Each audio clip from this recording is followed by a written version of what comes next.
मैं Arun Shukla the scholar YouTube channel पर आपका स्वागत करते हैं। हिंदी की कक्षाएं चल रही हैं, हिंदी का वीडियो बनाया जा रहा है। इससे पहले हमने जो आपको बताया, जो पिछला यूट्यूब था वो संधि से संबंधित था। अगला आज का जो बिंदु रहेगा वो समास का रहेगा। ये बिंदु शुरू करने से पूर्व हम आपको बताना चाहेंगे कि इसके बारे में ध्यान रखिएगा, जो समय समय पर पूछा जाता है या ये जानकारी आपको ध्यान रखनी चाहिए। तो ये था शब्द निर्माण की इकाई। ध्यान रखने योग्य बातें हैं। संधि, समास, प्रत्यय, उपसर्ग या जो भी बहुत से टॉपिक्स होते हैं, बहुत से पॉइंट्स होते हैं हिंदी में पढ़े जाते हैं, इनका एक दूसरे से कनेक्शन क्या है, एक दूसरे से किस रूप में मिले हैं, इस पर विशेष ध्यान रखने की आवश्यकता है। संधि, समास, प्रत्यय और उपसर्ग ये शब्द निर्माण की इकाई हैं। अगर कभी कोई ऐसा प्रश्न आता है, ये पूछा जाता है कि समास क्या है, तो आप कहेंगे समास शब्द निर्माण की एक इकाई है। हिंदी का अगर देखा जाता है कि भाषा की सबसे छोटी इकाई, हिंदी भाषा की सबसे छोटी इकाई क्या है, तो हिंदी भाषा की सबसे छोटी इकाई है वर्ण। वर्ण से शब्द बनता है, शब्द से वाक्य बनता है। अगर पूछा जाए कि अर्थ के आधार पर सबसे छोटी इकाई कौन सी है, तो अर्थ के आधार पर सबसे छोटी इकाई है शब्द। जब सबसे छोटी इकाई शब्द है तो फिर होगा शब्द का निर्माण होता कैसे है। तो शब्द का निर्माण 4 प्रकार से किया जाता है, या ये कह सकते हैं शब्द निर्माण की 4 इकाई हैं, जिसमें संधि, समास, प्रत्यय और उपसर्ग। विशेषतया इन बातों पर ध्यान रखें, अमल रखें कि समास क्या है। समास शब्द निर्माण की एक इकाई है। तो आज हमारा बिंदु जो शुरू होता है वो समास शुरू होता है। समास क्या है, समास को हम कैसे परिभाषित कर सकते हैं, तो सबसे पहली परिभाषा तो अगर हम देखते हैं, समास क्या है। समास किसी का एक संक्षिप्त रूप है, यानी किसी शब्द का संक्षिप्त रूप है समास। समास का मतलब जैसे अगर लिखा गया है राजा का कुमार, अब अगर हम इसका संक्षिप्त रूप करना चाहें तो हम कहेंगे राजकुमार।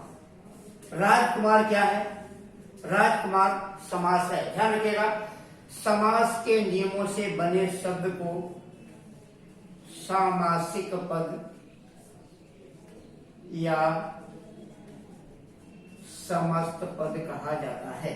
इन्हें समास के नियमों से बने हुए शब्द को हम सामासिक पद या समस्त पद कहते हैं। समस्त पद या सामासिक पद क्या है, समास के नियमों से बना हुआ शब्द। अगर इसी शब्द को फिर पूर्व अवस्था में लाया जाए, इसका विग्रह किया जाए, तो इसका क्या हो जाता है, तो इसको कहते हैं व्यास। तो समास का विलोम क्या होता है, व्यास होता है। व्यास को ही विग्रह कहा जाता है। अगर विग्रह ऑप्शन यानी व्यास ऑप्शन ना हो तो विग्रह होता है, लेकिन समास का विलोम क्या है, समास का विलोम व्यास ही होता है। ये ध्यान रखने वाली बातें हैं। कई चीजें होती हैं जो समय से लिखा है, समस्त पद या सामासिक पद। पद क्या है, फिर से ध्यान रखिएगा, इसको हमने पिछले भी अपने वीडियो में बताया है। पद जो स्वतंत्र रूप से लिखा जाता है, अगर लिखा है राम, स्वतंत्र रूप से लिखा गया है तो ये शब्द है। जब इसी शब्द को वाक्य में पिरोया जाता है तब इसी शब्द को पद कहा जाता है। और शब्द को बांधने की प्रक्रिया, शब्द को एक साथ जोड़ने की प्रक्रिया पदबंध कहलाती है। पदबंध भी एक विषय है, उसको भी आगे चल के पढ़ाया जाएगा। तो समास का अर्थ होता है संक्षिप्त, समास का विलोम होता है व्यास। और समास है क्या, जब किसी शब्द का संक्षिप्त रूप समास कहलाता है। ये संक्षिप्त रूप है राजकुमार, इसी को हम सामासिक पद या समस्त पद कहते हैं। यानी समास के नियमों से बने हुए शब्द को समस्त पद या सामासिक पद माना जाता है, कहा जाता है। और पूर्व अवस्था अगर उसकी लाई जाए तब उसे हम समास विग्रह या व्यास कहते हैं। मुख्य रूप इसका व्यास होता है। तो समास को अगर परिभाषित करना चाहें तो समास एक प्रक्रिया है, एक नियम है, जिसके द्वारा, जिसके माध्यम से हम शब्द का संक्षिप्त रूप बनाते हैं, शब्द का संक्षेपण करते हैं। अब आता है कि अगर पूछ लिया जाए कि समास के भेद कितने हैं। प्रश्न है समास का भेद, जो सबसे त्रुटि होती है विद्यार्थियों से, जिस पर वो ध्यान नहीं दे पाते हैं या उतना नहीं समझ पाते हैं। तो मुख्य बात है कि क्या पूछा जा रहा है। समास के अगर भेद की बात की जाए तो ये प्रश्न दो तरीके से आ सकते हैं। समास के भेद 4 भी होते हैं, 5 भी होते हैं और समास के भेद 6 भी होते हैं। ये अलग अलग प्रक्रिया है। अगर कभी कोई कह दे कि समास मूल भाषा में कितने थे, मूल भाषा, ध्यान रखिएगा, जब भी कभी प्रश्न मूल भाषा का आता है तो मूल भाषा यानी संस्कृत, तो इनकी संख्या 5 होती है। लेकिन चूंकि हिंदी पढ़ाई जा रही है या हिंदी के बारे में चर्चा हो रही है, तो यहाँ पर हम मूल पद की या मूल भाषा की चर्चा न करके केवल चर्चा करते हैं हिंदी की। तो हिंदी में भी समास के भेद 4 हैं और समास के भेद 6 भी हैं। समास के भेद 4 भी हैं और समास के भेद 6 भी हैं। बस इस चीज पर ध्यान रखिएगा, यदि पूछा जाए हिंदी में समास कितने हैं या समास के भेद कितने हैं, सामान्य तौर से पूछा जाए समास के भेद कितने हैं, तो आप यही बताएंगे समास के भेद 6 हैं। लेकिन अगर पूछा जाए कि पदों की प्रधानता के आधार पर समास कितने हैं, ध्यान रखिएगा, संधि, समास, प्रत्यय, उपसर्ग, इन चारों में एक समानता यह है कि इन चारों के लिए शब्द 2 भागों में जरूर बटा होगा। अतः समास के लिए भी शब्द 2 भागों में बटा होगा। एक शब्द इधर होगा, एक शब्द इधर होगा। संधि में वर्णों का मेल होता है और समास में शब्दों का मेल होता है। ये फर्क होता है। ये पहला पद है, इसे आप प्रथम पद भी कह सकते हैं, इसे पूर्व पद भी कह सकते हैं, इसे उत्तर पद कह सकते हैं, इसे द्वितीय पद कह सकते हैं और कई बार इसे पर पद भी कह सकते हैं। पर पद, पर का मतलब दूसरा भी होता है। तो उत्तर पद, द्वितीय पद या पर पद भी इसे कहा जा सकता है। इसमें 2 पदों का होना जरूरी है। तो पहला प्रश्न बनता है कि पदों की प्रधानता के आधार पर समास के कितने भेद हैं। पदों की प्रधानता के आधार पर अगर पूछा जाए समास के कितने भेद हैं, तो देखते हैं, जब पूछा जाए पदों की प्रधानता के आधार पर समास के 4 भेद हैं। प्रथम भेद है, इसको कहते हैं प्रथम पद, प्रथम पद प्रधान। प्रथम पद प्रधान यानी जिस समास का पहला पद प्रधान होता है उसे अव्ययी भाव समास कहते हैं। अव्ययी भाव समास यानी पदों की प्रधानता के आधार पर पहला आएगा प्रथम पद प्रधान यानी अव्ययी भाव समास। फिर आता है द्वितीय पद प्रधान। अगर द्वितीय पद प्रधान की बात की जाती है तो द्वितीय पद प्रधान है तत्पुरुष समास का। तत्पुरुष समास का दूसरा पद प्रधान है। और ध्यान रखिएगा, सभी समास में तत्पुरुष समास ज्यादा एक कठिन बिंदु है, एक कठिन पॉइंट इसको माना जाता है कि तत्पुरुष समास में सर्वाधिक समझने की जरूरतें होती हैं। तत्पुरुष समास का ही भेद है कर्मधारय और इसी का भेद है द्विगु समास। यानी तत्पुरुष समास के ही 2 भेद हैं, तत्पुरुष समास, कर्मधारय समास और द्विगु समास। इसके बाद आता है दोनों पद प्रधान। अगर दोनों पद प्रधान की बात की जाती है तो यहां पर आता है द्वंद्व समास। यानी द्वंद्व समास अगर शब्द आता है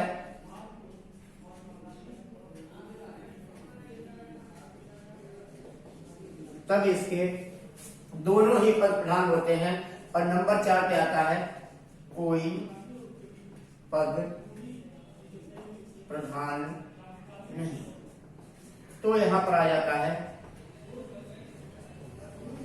बहुब्रीहि समास, कोई पद प्रधान नहीं है। इस प्रकार से आपने देखा कि पदों की प्रधानता को ध्यान में रख करके समास के कितने भेद हैं? 4 भेद हैं। अगर पदों की प्रधानता की बात आ जाए तो समास के 4 भेद हैं। इसलिए एक प्रश्न और आपके सामने जो है क्लियर हो रहा है कि किस समास का पहला पद प्रधान होता है, किस समास का दूसरा पद प्रधान होता है, किसके दोनों पद प्रधान होते हैं और किस समास का कोई भी पद प्रधान नहीं होता है। तो पहला पद प्रधान है तो तत्पुरुष समास है, दूसरा प्रधान है द्वंद्व समास है, तीसरा पहला प्रधान है तो अव्ययीभाव है, दूसरे में तत्पुरुष है, तीसरे में द्वंद्व समास है और चौथे में बहुब्रीहि समास है और कर्मधार है और द्विगु समास इसी का हिस्सा है, इसलिए इसका भी दूसरा पद ही प्रधान होगा। तो ध्यान में रखना है, अगर शब्द आता है कि पदों की प्रधानता के आधार पर समास के कितने भेद हैं तो 1, 2, 3 और 4। अगर ऐसे पूछा जाता है हिंदी में समास कितने हैं या हिंदी में समास के कितने भेद हैं तो आता है 1, 2, 3, 4, 5 और 6। बस मुख्य हमें 2 बातें ही इस संदर्भ में हिंदी के विषय में याद रखना है। विशेषकर जो एक दिवसीय परीक्षाएं होती हैं, इन परीक्षाओं में मुख्य रूप से अगर हम समास के बारे में जानकारी लेना चाहें तो यही प्रश्न आएगा कि पदों की प्रधानता के आधार पर समास के कितने भेद हैं। दूसरा आएगा कि समास के कितने भेद होते हैं। अगर आपके सामने पदों की प्रधानता जैसी शर्त लगा दी जाए तो 4 है, अगर शर्त ना लगा दी जाए तो 6 है। तो ये था कि समास कितने हैं, समास के भेद कितने हैं। तो ये हमेशा याद रखिएगा कि 4 या 6, इस 4 या 6 में क्या शर्त छुपी हुई है। अगर पदों की प्रधानता है तो 4, अब पदों की प्रधानता जैसी कोई शर्त नहीं है तो 6 कहेंगे। इसके बाद अगला देखते हैं कि हम इन समासों के बारे में कैसे आगे चर्चा करेंगे, या ये 6 समास हैं जो अलग अलग विभाग के हैं, अलग अलग तरीके के हैं, इनको हम कैसे पहचानेंगे, इनकी मूल पहचान क्या बनेगी। तो ये ध्यान रखते हैं। तो सबसे पहले हम लेते हैं अव्ययीभाव समास। अव्ययीभाव समास की अगर चर्चा की जाए तो ध्यान रखिएगा, सबसे पहले किसी भी चीज को समझने के लिए सर्वप्रथम उसका जो नाम है उसके नाम से ही हम देखते हैं कि इसमें क्या होगा। यानी किसी का नाम ही उसके काम को परिभाषित करने के लिए पर्याप्त होता है, इसी आधार पर उसका नाम रखा जाता है। तो देखते हैं कि इसमें लगा क्या है, इसमें आ उपसर्ग है, फिर व्यय लगा हुआ है और फिर बड़ी ई लगी हुई है। आ व्यय ई, यानी व्यय का मतलब होता है खर्च होना, आ का मतलब हो गया नहीं, नहीं खर्च होना। तो अव्यय का मतलब होता है उसी अवस्था में, उसी स्थिति में बना रहना। अव्ययीभाव का मतलब अव्ययवीय शब्द होते हैं जो उसी अवस्था में बने रहते हैं। जिन शब्दों को लिंग, वचन, काल आदि के आधार पर परिवर्तित न किया जा सके उन्हें हम अव्यय शब्द कहते हैं या उन्हें ही अभिकारी शब्द कहा जाता है। तो अव्ययीभाव समास का अब अगर परिभाषित किया जाए, परिभाषा बनेगी जिस समास का प्रथम पद अव्यय, और ये काहे से बनेगा, उपसर्ग से। ध्यान में रखना है अव्ययीभाव समास का निर्माण उपसर्ग से होता है। तो जिस समास का प्रथम पद अव्यय यानी उपसर्ग हो और दूसरा पद संज्ञा हो उसे अव्ययीभाव समास कहते हैं। ध्यान दीजिएगा, जिस समास का प्रथम पद अव्यय हो यानी उपसर्ग हो और दूसरा पद जिसका संज्ञा हो उसे अव्ययीभाव समास कहते हैं। तो ध्यान क्या रखना है, समास में 2 पद होते हैं, इससे ध्यान रखिएगा। यानी इसका जो प्रथम पद है वो अव्यय होता है, उपसर्ग होता है। और दूसरा पद इसका जो है वो संज्ञा होता है। यानी किसी भी संज्ञा से पूर्व यदि उपसर्ग का प्रयोग किया गया हो तो वह अव्ययी भाव समास होता है। अब यहाँ विशेष रूप से जो ध्यान देने योग्य चीज है, जो मुख्यतया पुस्तकों में उपलब्ध नहीं होती है, मुख्यतया आप बाजार से लाई हुई किताबों में नहीं पाते हैं, उपसर्ग से निर्मित शब्द क्या अव्ययी भाव समास ही होगा, कोई और परिवर्तन तो नहीं होगा। तो यहाँ ये ध्यान रखिएगा, यदि वो कोई सामान्य प्रकार का उपसर्ग है तो अव्ययी भाव समास बनेगा। अगर यहाँ पर उपसर्ग की आवृत्ति दिखा दी जाए और तो भी यही समास बन जाएगा। लेकिन ध्यान रखिएगा, अगर वह उपसर्ग विशेषण का काम करता हो तब यहाँ पर अव्ययी भाव समास न होकर के कर्मधारय हो जाएगा। तो उपसर्ग के बारे में ये चीजें ध्यान अवश्य रखिएगा। यदि उपसर्ग सामान्य है तो अव्ययी भाव समास है, यदि उपसर्ग विशेषण का कार्य कर रहा है तब वो कर्मधारय समास हो जाएगा। तो इस प्रकार से उपसर्ग से भी अलग अलग रूप हो जाते हैं, लेकिन मुख्य बात यही समझेंगे कि अव्ययी भाव समास का पहला पद उपसर्ग और दूसरा पद उसका संज्ञा होता है। कुछ शब्द उदाहरण स्वरूप यहाँ आपको दिए जा रहे हैं।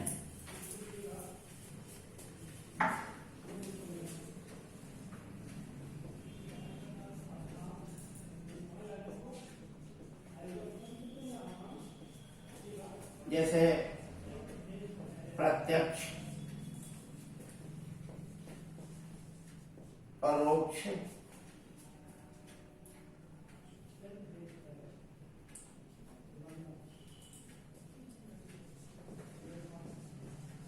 प्रत्येक,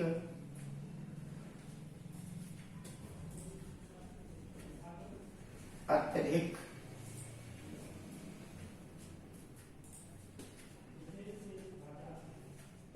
अध्यक्ष, इस प्रकार के बहुत से अनेक शब्द हो सकते हैं।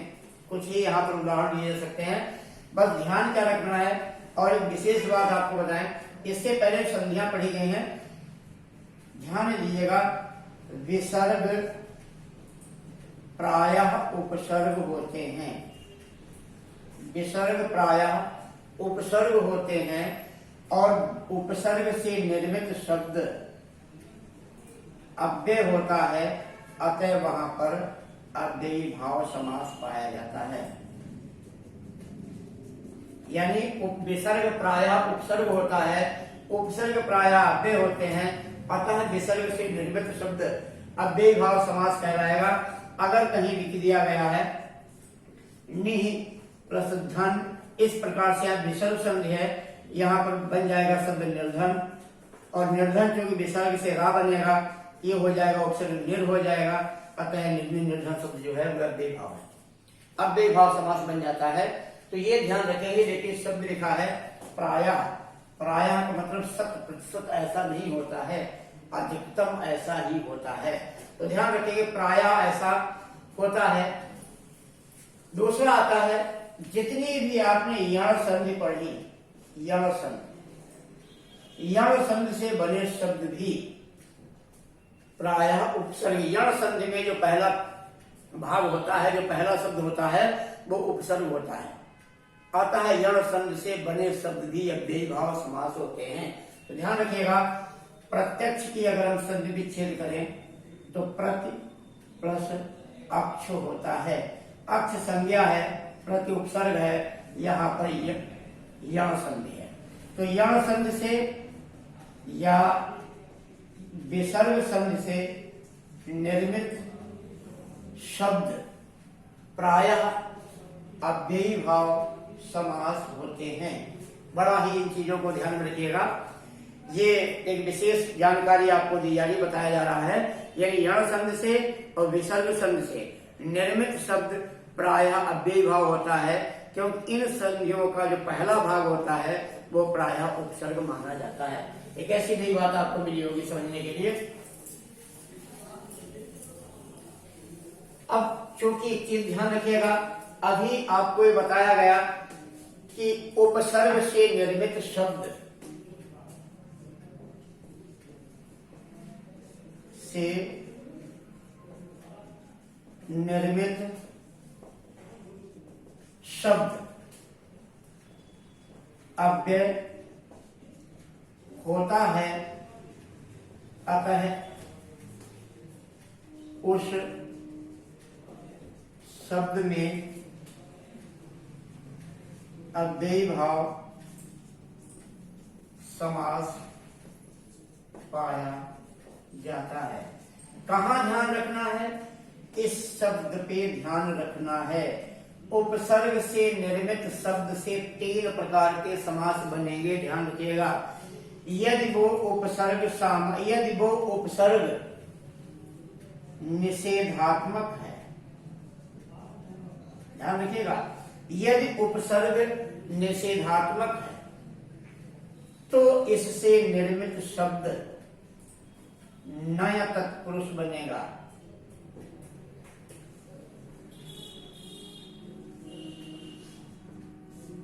ध्यान रखना, यदि उपसर्ग निषेधात्मक है तो इससे निर्मित शब्द नया तत्पुरुष बनेगा। जैसे अगर हमने लिख दिया अज्ञान, यहाँ पर अ उपसर्ग है और मूल शब्द जो इसका है संज्ञा है वो ज्ञान है। तो ध्यान क्या रखना है? ज्ञान के आगे आया हुआ उपसर्ग निषेधात्मक है, नकारात्मक है, अतः यहाँ पर अव्ययी भाव समास न होकर के नया तत्पुरुष होगा। दूसरा हो जाता है यदि उपसर्ग विशेषण का रूप ले रहा है, यदि उपसर्ग विशेषण का काम कर रहा है तो उपसर्ग से निर्मित शब्द कर्मधारय समास बन जाएगा। कुछ ऐसी बारीकियां हैं जो हमने आपको बताने की कोशिश की है, जिसे आपको सदैव ध्यान रखना चाहिए। आमतौर से कहा जाता है उपसर्ग से निर्मित शब्द जो है वह अव्ययी भाव ही होता है, लेकिन यहाँ पर आपको 2 और रूप ध्यान में कर रहे हैं। तो उपसर्ग से निर्मित शब्द अगर निषेधात्मक है तो नया तत्पुरुष होगा, अगर विशेषण का रूप ले रहा है तो कर्मधारय होगा, और अगर इनमें से कोई नहीं है तो वो अव्ययी भाव समास होगा। अतः समास से पूर्व लगे उपसर्ग पर ध्यान अवश्य रखें कि ये विशेषण का रूप तो नहीं ले रहा है, या ये नकारात्मक तो नहीं है, ये कोई निगेटिव तो नहीं है। ये चीज ध्यान में रखना है उपसर्ग को समझने या पहचानने से पूर्व। इसी पर अभी और चर्चा करते हैं और भी कुछ चीजें क्लियर करते हैं। तो देखते हैं कि अगर किसी संज्ञा की पुनः आवृत्ति होती है, यानी कोई संज्ञा 2 बार आ जाती है, कोई सर्वनाम 2 बार आ जाता है, तो ऐसी स्थिति में क्या होगा? ध्यान रखिएगा, अगर संज्ञा की पुनरावृत्ति हुई, अगर संज्ञा की पुनरावृत्ति की जाए तो भी वो तत्पुरुष समास, वो अव्ययी भाव समास ही होगा। संज्ञा की पुनरावृत्ति जैसे आपने कर दिया साथ साथ, आपने कर दिया दिन दिन, जिसे हम दिनों दिन भी कह सकते हैं। आपने कर दिया रात रात, जिसे हम रातों रात भी कर सकते हैं। आपने कर दिया कान कान, जिसे हम कानों कान भी कह सकते हैं। तो इस प्रकार के शब्द में भी अव्ययी भाव समास होगा। ऐसे शब्द भी अव्ययी भाव समास होते हैं। ध्यान क्या रखना है? संज्ञाओं की पुनरावृत्ति हो रही, संज्ञाओं की, अगर ये पुनरावृत्ति संज्ञा की न होकर के, ध्यान रखिएगा पुनरावृत्ति में भी एक समस्या है। अगर संज्ञा की पुनरावृत्ति है तो ही ऐसा हो सकता है। अगर ये पुनरावृत्ति कहीं सर्वनाम की हो गई, वो सर्वनाम की नहीं, अगर एक पुनरावृत्ति विशेषण की हो गई तो यहां पर कर्मधारय समास हो जाएगा। तो हमें ध्यान रखना है पुनरावृत्ति है किसकी? संज्ञा की पुनरावृत्ति है या विशेषण की पुनरावृत्ति है। तो इस प्रकार से अव्ययी भाव समास को अगर हम पुनः समझना चाहें तो संक्षिप्त रूप में देख सकते हैं कि इस समास का पहला शब्द ये उपसर्ग होता है, यानी उपसर्ग जो पहला शब्द होगा वो या तो यण संधि से बना होगा या वो विसर्ग संधि से बना होगा। उपसर्ग पहला शब्द होगा, उसे अव्ययी भाव समास कहेंगे, लेकिन खास चीज याद रखिएगा, वह उपसर्ग न नकारात्मक हो और न विशेषण का काम कर रहा हो। ये नकारात्मक होगा, विशेषण का काम कर रहा होगा, तब वहां पर अव्ययी भाव समास नहीं होगा। इस अव्ययी भाव समास के बाद में अगला जो समास आता है, जिसका दूसरा पद प्रधान होता है, उसे तत्पुरुष समास कहते हैं। तत्पुरुष समास का क्या होता है? दूसरा पद प्रधान होता है। अब ध्यान दीजिएगा, पदों की प्रधानता के आधार पर अगर बात करते हैं और संस्कृत की बात करते हैं, संस्कृत मूल भाषा है, संस्कृत के हिसाब से तत्पुरुष का मतलब समझना बहुत जरूरी है। तत्पुरुष के दो भेद होते हैं। एक भेद को कहा गया है समानाधिकरण तत्पुरुष, और दूसरा इसका जो भाग कहलाता है व्याधिकरण तत्पुरुष। यानी तत्पुरुष के दो भाग होते हैं, मुख्य दो भाग होते हैं तत्पुरुष के, समानाधिकरण तत्पुरुष और दूसरा होता है व्याधिकरण तत्पुरुष। समानाधिकरण तत्पुरुष के फिर पुनः दो भाग होते हैं। पहला भाग होता है कर्मधारय समास, जिसको हिंदी में अलग से पढ़ा जाता है। दूसरा होता है द्विगु समास, इसको भी हिंदी में अलग से पढ़ा जाता है। यानी कर्मधारय समास, द्विगु समास, ये दोनों तत्पुरुष के ही हिस्से हैं, तत्पुरुष के समानाधिकरण भाग के हैं। दूसरा भाग होता है व्यधिकरण। व्यधिकरण के बारे में विशेष ध्यान रखिएगा, इसके भाग होते हैं 6, जो कारकों पर आधारित हैं, यानी कारक चिन्हों पर आधारित हैं। कारक चिन्ह 8 होते हैं। इन 8 में से पहला है कर्ता, कर्ता कारक को, और अंतिम है संबोधन। संबोधन को अगर छोड़ दिया जाए, इन दो को हटा दिया जाए तो इनकी संख्या 6 होती है, अतः इनके भी भेद 6 होते हैं। जौन जौन सा आपका, जैसे मान लिया कर्ता को अगर छोड़ते हैं तो दूसरा क्या आता है? कर्म, कर्म तत्पुरुष। अब इसको हिंदी में तो कर्म तत्पुरुष कहते हैं, लेकिन अगर यही बात संस्कृत में होती तो उसको कहते द्वितीया विभक्ति तत्पुरुष, वहां विभक्ति के रूप में देखा जाता है। फिर आता है करण तत्पुरुष, फिर आता है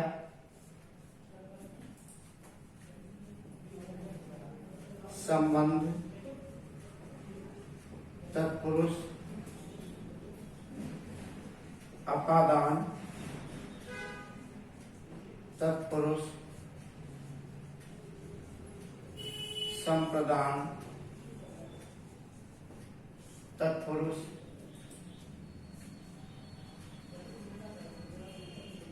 अधिकरण तत्पुरुष। इस प्रकार से 1, 2, 3, 4, 5 और 6, यानी यहाँ पर 6 भाग व्याधिकरण के होते हैं। कैसे ध्यान रखिएगा, समानाधिकरण तत्पुरुष के 2 उपभेद होते हैं और व्याधिकरण तत्पुरुष के 6 उपभेद माने जाते हैं। इसके अन्य उपभेद भी हैं। अगर हिंदी में ही बात की जाए तो तत्पुरुष समास के 10 भेद माने जाते हैं। अब हम करते हैं इसके अन्य भेद। अगर हम अन्य भेद की बात करते हैं तो अन्य भेद की संख्या क्या है? अलुक तत्पुरुष, अलुक तत्पुरुष के बाद में आपका आता है लुप्त पद तत्पुरुष,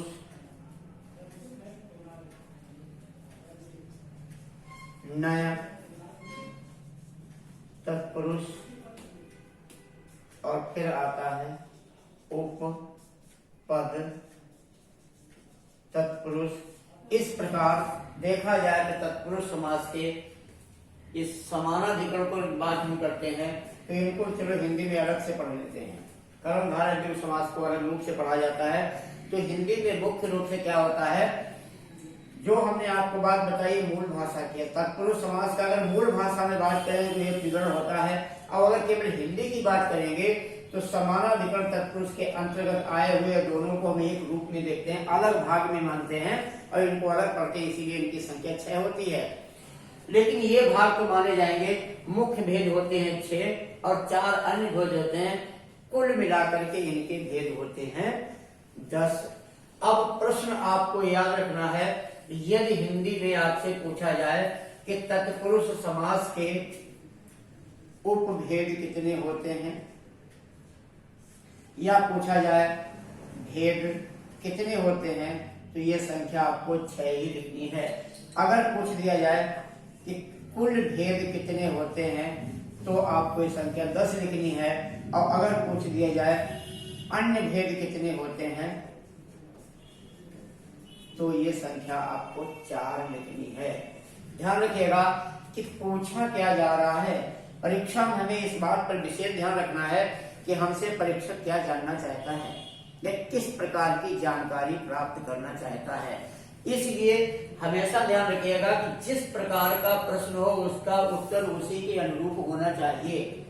यदि पूछा गया कि तत्पुरुष समास के भेद कितने होते हैं या उपभेद कितने होते हैं तो इनकी संख्या 6 ही कहेंगे। अगर वो कुल शब्द ले आए आपके पास, कुल कितने हैं, तो हम 10 कहेंगे।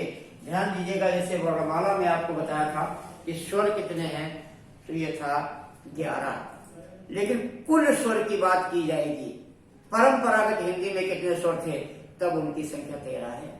तो ये ध्यान रखना है क्या पूछा जा रहा या किस प्रकार का आप जवाब देना चाहेंगे।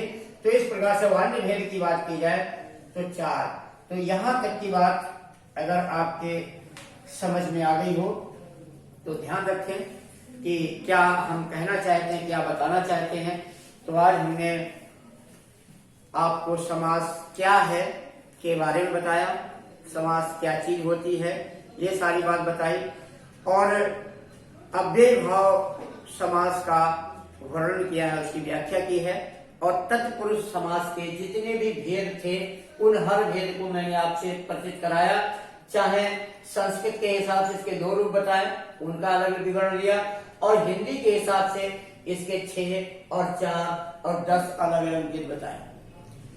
अब क्योंकि आज हम इतना ही आपको बताना चाहेंगे, इसके बाद में अगले वीडियो में हम इनकी व्याख्या करेंगे और शेष बचे हुए जो हमारे समास हैं उसके बारे में भी हम आपको बताएंगे। इस प्रकार से क्रमशः हम हिंदी के सभी भाग हैं, सभी बिंदु हैं, उससे आपको परिचित कराते रहेंगे। एनसीईआरटी के अनुसार ये सारी चीजें आपको प्राप्त होती रहेंगी। जो वर्तमान में जैसा चल रहा है, जिस परिप्रेक्ष्य में चल रहा है, उस संदर्भ में आपको जानकारी देते रहेंगे। यदि आपको ये वीडियो अच्छा लगे, पसंद लगे, तो कम से कम 10 लोगों को इसे भेजें। हमारे इस चैनल को सब्सक्राइब करें, लाइक करें। इस प्रकार से आपको हमारे इस चैनल से बनी हुई जितनी भी वीडियो होती हैं, जितने विषय की होती हैं, हमारे संस्था के डायरेक्टर शशांक सर का मैथमेटिक्स होता है, हमारे सहयोगी शिक्षकों का भी रहता है, तो उनको देखें और पढ़ें और उसका लाभ उठाएं।